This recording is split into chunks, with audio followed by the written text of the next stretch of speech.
আমি সকালবেলা দাঁত ব্রাশ করতে এসেছি, পরে আমার খালু আমাকে মুখ চেপে ধরে নিয়ে ধর্ষণ করছে, হাত পা বেঁধে মুখ বেঁধে ধর্ষণ করছে।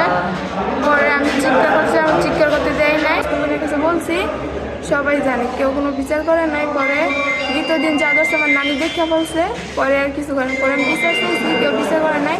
পরে আমি মামার কাঁদতে কাঁদতে আমার মামার কাছে যাই কইছে, আমার মামারা সে ভয় ভীতিতে সে চিৎকার করে এবং পাশের মোশাররফ করিয়া লোক উনি তাকে আতঙ্কে এবং আমাকে ডাকে ওই বাড়ির আরও আশপাশের মেয়েরা আছে, তারা এসে দেখে এইভাবে মেয়েটা কান্নাকাটি করে। এক পর্যায়ে মেয়ে বলতে আছে যে আমি পৃথিবীতে থাকবো না, আমি আত্মহত্যা করবো। কিশোরী তার খালু কর্তৃক ধর্ষণের শিকার হয়েছে।